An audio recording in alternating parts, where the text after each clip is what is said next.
नमस्कार दोस्तों, स्वागत है आपका हिंदी नॉलेज शो में। तो दोस्तों, अब से कुछ ही घंटों पहले एक खबर निकलकर सामने आई जापान से, और जो भी भारत में इस खबर को पढ़ रहा है या सुन रहा है, उन सभी को याद आ रही है जापान के पूर्व प्रधानमंत्री शिंजो आबे की, जिनकी पिछले साल जुलाई के महीने में हत्या कर दी गई थी जापान के अंदर ही।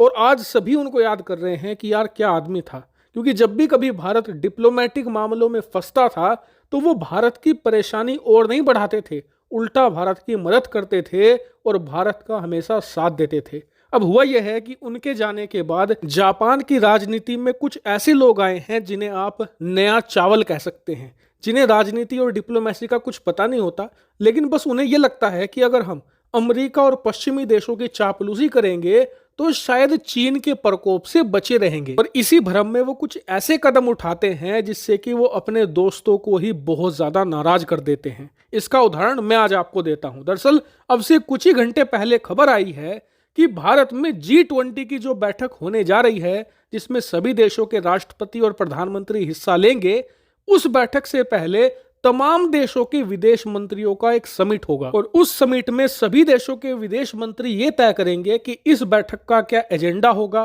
क्या क्या इसमें स्टेटमेंट होगी, क्या क्या इसमें फैसले लिए जाएंगे। इसके अलावा बैठक की तैयारी कहां तक पहुंची, कितनी चीजें तैयार हो चुकी हैं, इसका भी जायजा लिया जाता है। यानी कि एक बहुत इंपॉर्टेंट ये बैठक होती है। अब इस बैठक के लिए भारत ने तमाम देशों के विदेश मंत्रियों को बुलाया था और लगभग सभी विदेश मंत्रियों ने इसका रिस्पॉन्स भी दिया। यहां तक कि चीन के जो नए नए विदेश मंत्री बने हैं, उन्होंने भी कहा था कि मैं इस बैठक को वर्चुअली अटेंड नहीं करूंगा, मैं खुद भारत आऊंगा और इस बैठक का हिस्सा बनूंगा। अब सब कुछ अच्छा जा रहा था, भारत भी खुश था, सारी तैयारी टाइम से हो रही थी, लेकिन इसी बीच अब खबर निकलकर सामने आ चुकी है। स्क्रीन पर आप देखिए कि जापान की सरकार का इरादा नहीं है अपना विदेश मंत्री इस G20 की बैठक में भेजने का। और ये भारत के लिए एक बड़े झटके के तौर पर दुनिया भर में देखा जा रहा है, क्योंकि जापान हमारा क्लोजेस्ट एलाई है। भारत के ही ज्यादातर एक्सपर्ट मानते हैं कि आज की तारीख में चीन को ध्यान में रखते हुए रूस से भी ज्यादा करीबी सहयोगी जापान है भारत के लिए। और आपको यह भी याद दिला दूं कि न सिर्फ गवर्नमेंट लेवल पर बल्कि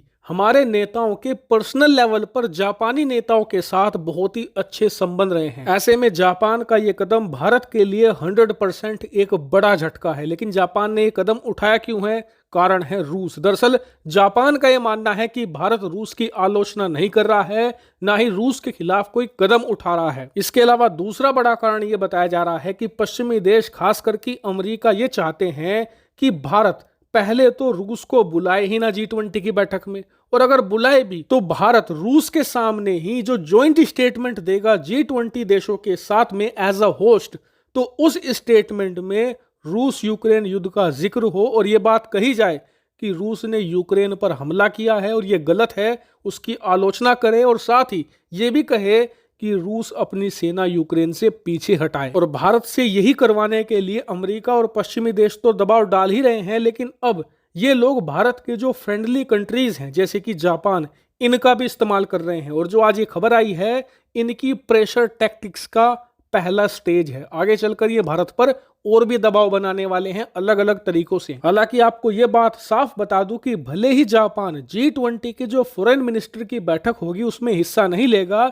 लेकिन जो बाद में प्रेसिडेंट और प्राइम मिनिस्टर की मेन बैठक होगी, इसमें वो हिस्सा फिलहाल लेगा। उसमें आने से इनकार उन्होंने अभी नहीं किया है। वहीं आपको यह भी बता दूं कि जापान के अलावा एक और भारत का फ्रेंडली कंट्री है फ्रांस, जो भारत के लिए मुसीबत बन रहा है, क्योंकि उनके भी तेवर G20 को लेकर सख्त हो रहे हैं। उन्होंने भी भारत को चेतावनी दी है कि G20 की स्टेटमेंट में रूस यूक्रेन युद्ध का जिक्र तो होना ही चाहिए। अब इससे आप समझ जाइए कि जैसे जैसे G20 समिट की तारीख नजदीक आ रही है, वैसे वैसे भारत पर प्रेशर बढ़ता ही जा रहा है। यानी कि ये 2023 का साल डिप्लोमेटिक तौर पर भारत के लिए सबसे ज्यादा चैलेंजिंग होने जा रहा है। और यकीन मानिए, अगर भारत ने ये G20 की समिट सक्सेसफुल करवा ली बिना किसी को नाराज किए, तो ये भारत के लिए एक बड़ा युद्ध जीतने जैसा होगा। और आप देखिएगा कि भारत की खूब तारीफ भी होगी। लेकिन फिलहाल भारत के सामने बड़ा चैलेंज है जिससे भारत को पार पाना है। हालांकि इस पर आपका क्या मानना है, कमेंट करके जरूर बताएगा।